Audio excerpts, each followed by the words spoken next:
In October 2008, a man named David sat at his kitchen table and watched the news. The anchor was pale. The numbers on the screen were falling so fast they looked like a glitch. His neighbor called him, voice shaking.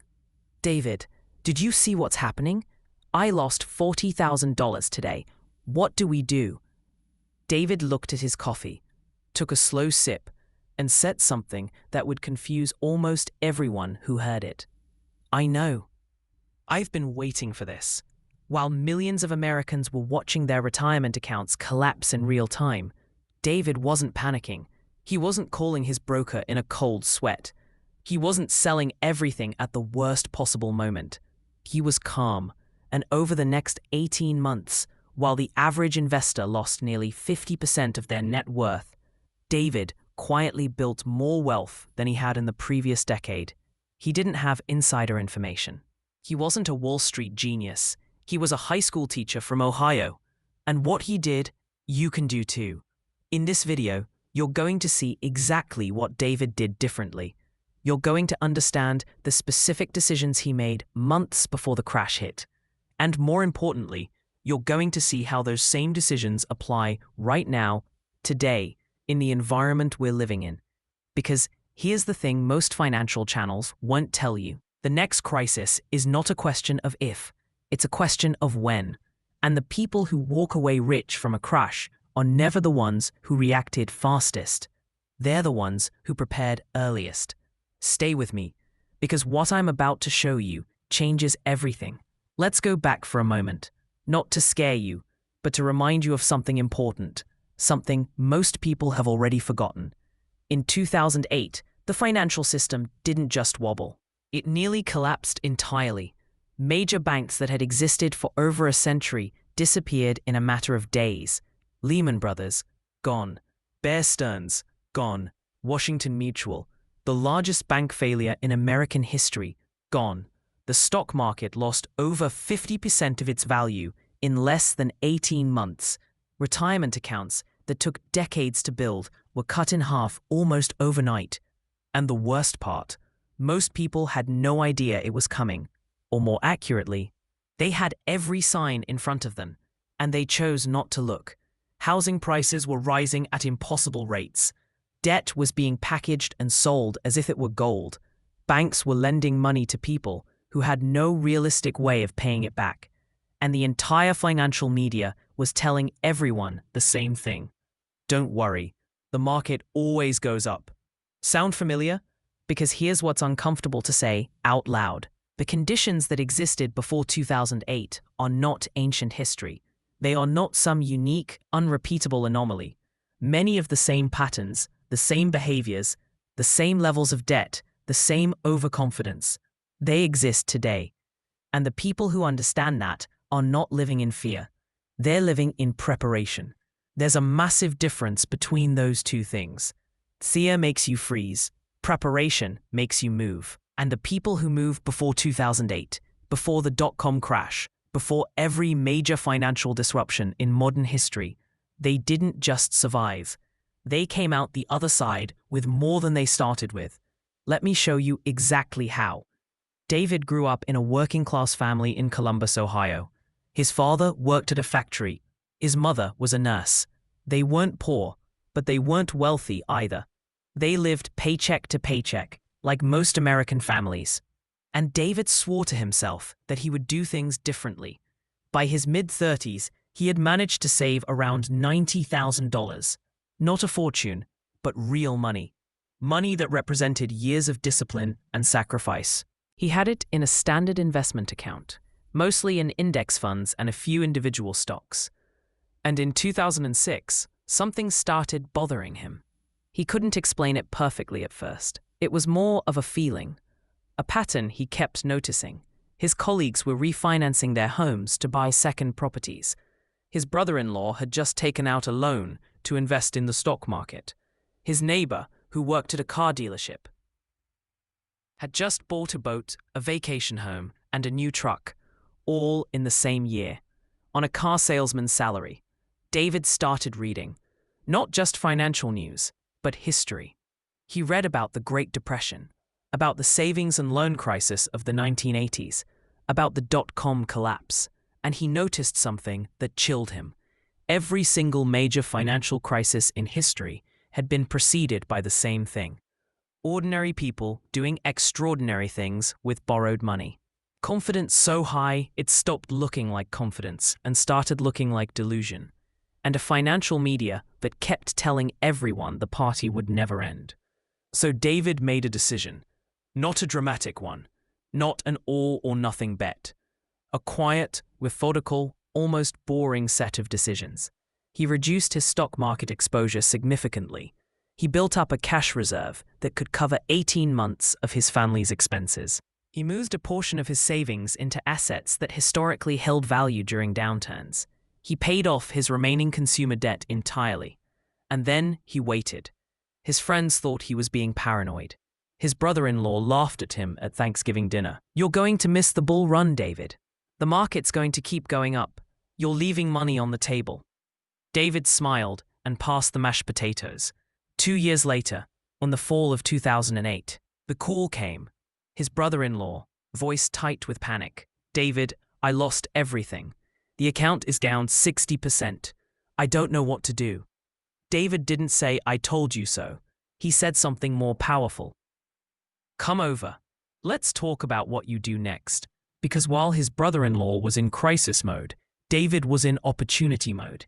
He had cash, he had stability, and he had the emotional clarity to act when everyone else was paralyzed by fear.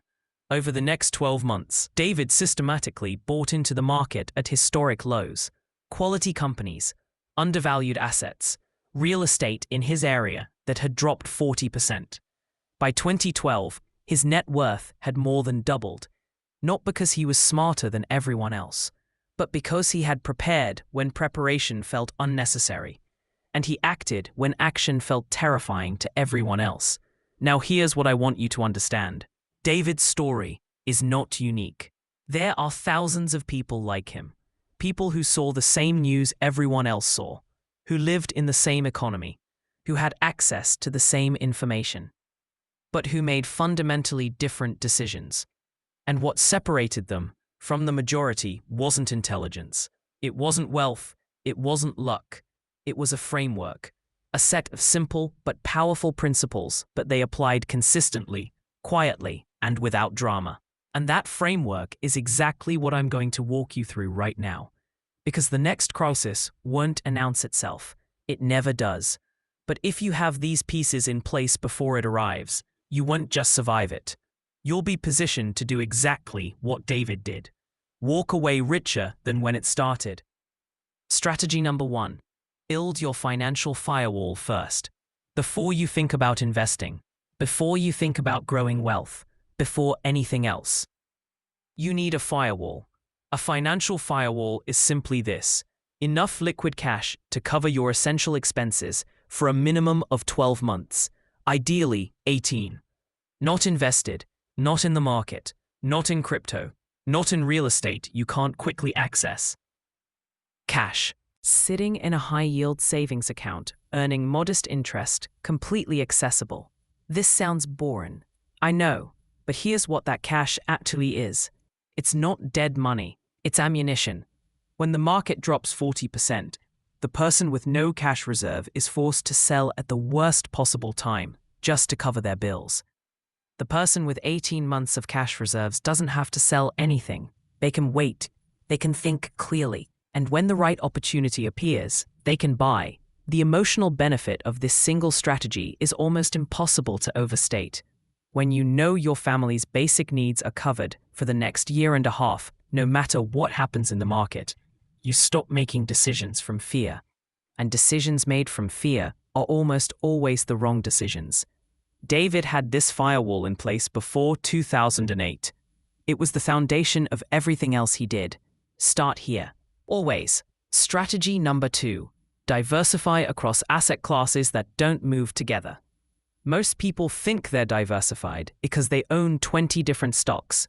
They're not. If all 20 of those stocks are in the same market, they will all fall together when that market falls. True diversification means owning assets that respond differently to the same economic conditions. Let me break this down simply. When stock markets crash, certain assets historically hold their value or even increase. Gold and precious metals have been a store of value for thousands of years. During the 2008 crisis, while the stock market lost over 50%, gold actually increased in value. Treasury bonds, particularly short-term government bonds, tend to be safe havens during market turmoil. When investors panic, they flee to safety. Government bonds are often that safety. Real assets like land, farmland, and certain types of real estate tend to hold intrinsic value over time. They're not immune to downturns, but they don't evaporate the way overvalued stocks can. Cash equivalents, including money market funds and short-term certificates of deposit, preserve capital when everything else is falling. And here's the key insight that most people miss.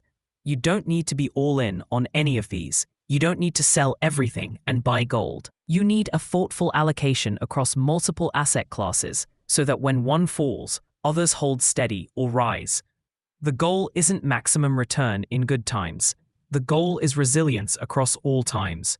Because the investor who loses 40% in a crash needs 100% gain just to get back to where they started. The investor who loses only 10% needs just 11% to recover. Resilience is not the boring strategy. Resilience is the winning strategy. Strategy number 3. Learn to read the room before the room panics. David didn't have a crystal ball, but he did have something almost as powerful. He paid attention to the right signals, not the noise, not the daily headlines, not the talking heads on financial television who are almost always wrong about timing. The signals. And there are specific things that historically appear before major financial disruptions. Rapid, unsustainable increases in asset prices disconnected from underlying value. Widespread use of debt to fund lifestyle and investment. A cultural narrative that this time is different and normal rules no longer apply. Extreme confidence and low fear in financial markets. When these signals appear together, history suggests it's time to quietly reduce risk, build reserves, and prepare for turbulence. You don't need to predict the exact timing. Nobody can do that reliably. You just need to recognize the environment and adjust your positioning accordingly. Think of it like weather forecasting. You can't know exactly when the storm will hit. But when the pressure drops, the clouds darken, and the wind picks up, you don't need a meteorologist to tell you to bring an umbrella. You read the room, and you prepare. Strategy number 4. Position yourself to be a buyer when everyone else is a seller. This is the strategy that actually builds wealth during a crisis. And it's the one that requires the most emotional discipline. When markets crash, assets go on sale. Real estate that was overpriced becomes fairly priced, then underpriced. Stocks in fundamentally strong companies fall simply because everything falls. Businesses become available at fractions of their true value. The people who have cash, who have stability, who have emotional clarity, they can buy. And buying quality assets at depressed prices is one of the most reliable wealth-building strategies in financial history. Warren Buffett famously said, "Be fearful when others are greedy, and greedy when others are fearful." That's not just a clever quote. It's a description of exactly how generational wealth gets built. But here's the part nobody talks about. You cannot be greedy when others are fearful if you are also fearful. And you will be fearful if you haven't prepared. If your financial survival depends on the market going up, you cannot think clearly when it goes down. But if your survival is already secured, if your firewall is in place, if your essential needs are covered, then a market crash stops being a catastrophe. It becomes a sale. And the people who treat it like a sale are the ones who walk away rich. Strategy number 5.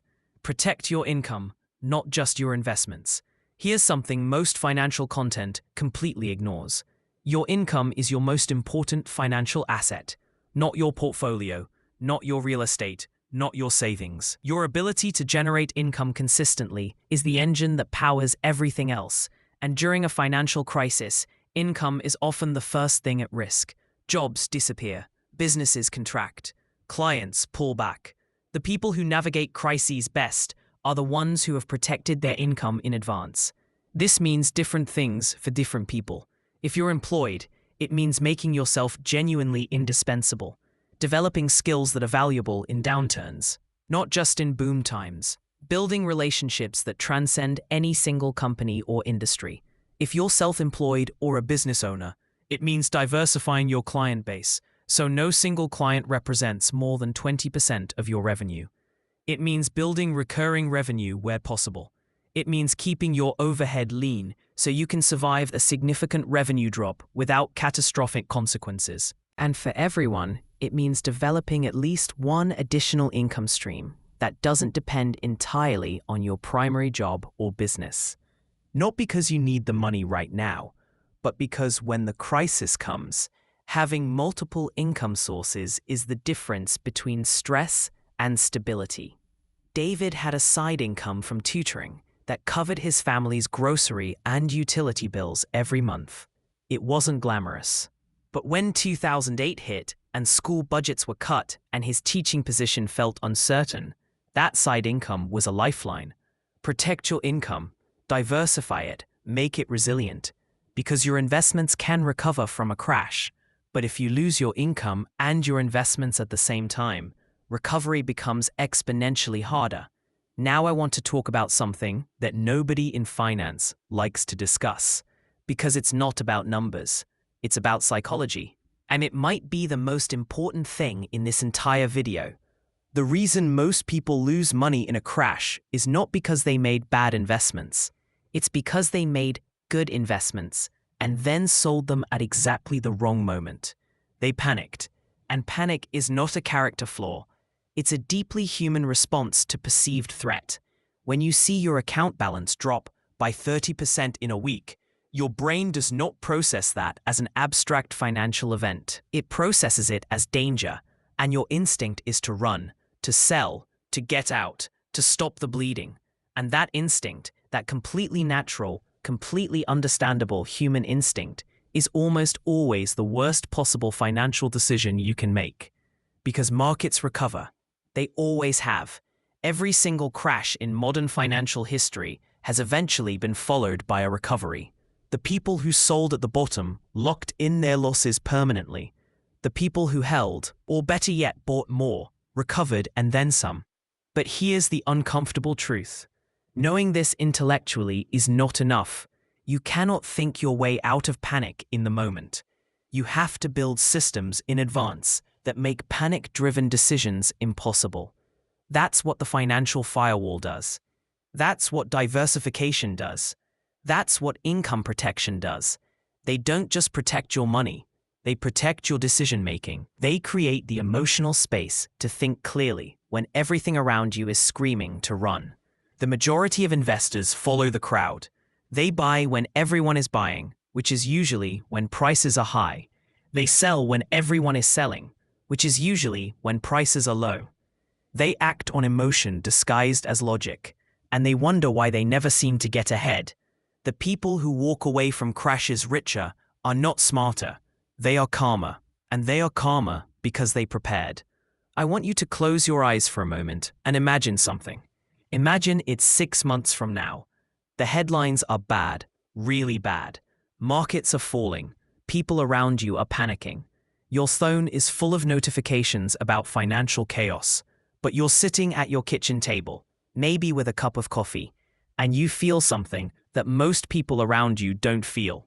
You feel calm, not because you don't understand what's happening, but because you prepared for exactly this. Your firewall is in place. Your family's needs are covered for the next 18 months, no matter what the market does. Your assets are diversified. Some are actually going up while others fall. Your income is protected. You have multiple streams. You're not dependent on any single source. And you have cash ready to deploy. You're not checking your account balance every 5 minutes in a cold sweat. You're watching, waiting, looking for the right moment to buy. While your neighbor is calling his broker in a panic, you're making a list of assets you've been watching for months that are finally at the price you wanted. While your colleague is losing sleep over her retirement account, you're sleeping soundly because you already know the outcome. Not because you predicted the crash, but because you prepared for it. And here's what that feeling is worth. Not just financially, but emotionally. Think about the relationships that survive financial crises intact, the marriages that don't crack under the pressure of money stress, the families that don't fall apart because one bad month wiped out everything they had. Think about the mental clarity that comes from not being one emergency away from disaster. Think about what it feels like to watch chaos unfold around you and know, with complete certainty, that you and your family are going to be okay. That feeling is not reserved for the wealthy. It is not reserved for the lucky. It is not reserved for people who were born into the right family, or went to the right school, or knew the right people. It is available to anyone who decides, today, to start building it. David was a high school teacher from Ohio. He didn't have a finance degree. He didn't have a wealthy family backing him up.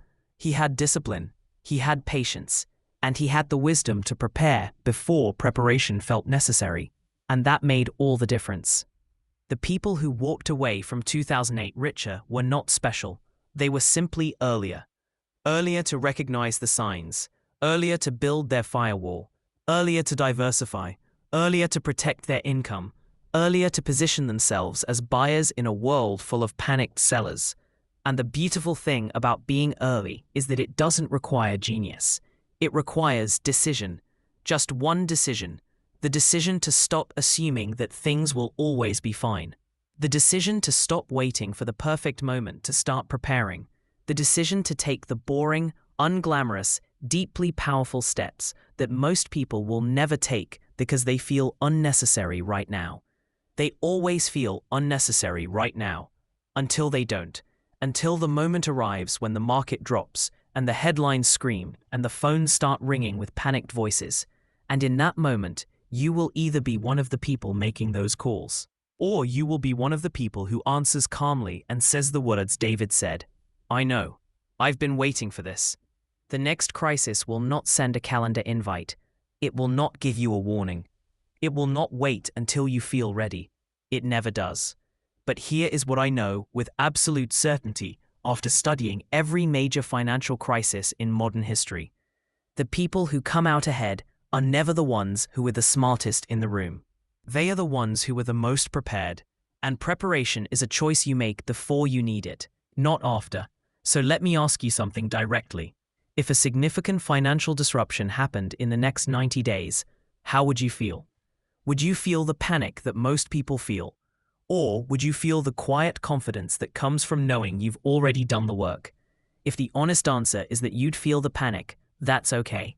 That's exactly why you're here. And the good news is that the gap between where you are and where David was is not as large as it might feel right now.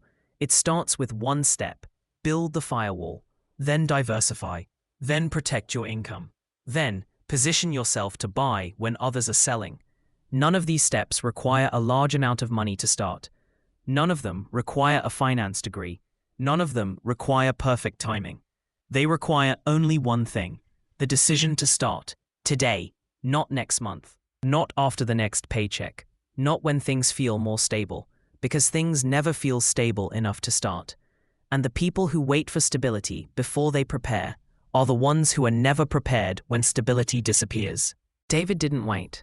He started when everything felt fine, when the market was rising and his friends were laughing at him, and his brother-in-law was buying boats on borrowed money. He started then. And that decision, made quietly at a kitchen table in Columbus, Ohio, changed the financial trajectory of his entire family. Not just for one crisis, but for every crisis that came after. Because once you build these habits, once you build these systems, they don't just protect you once. They protect you every time. And every time the market falls and the world panics and the headlines scream disaster, you will be sitting at your kitchen table. Calm, clear, ready. Not because you're lucky, but because you chose to prepare when it was still a choice. The next crisis won't send a warning. The only question is whether you'll be ready when it comes.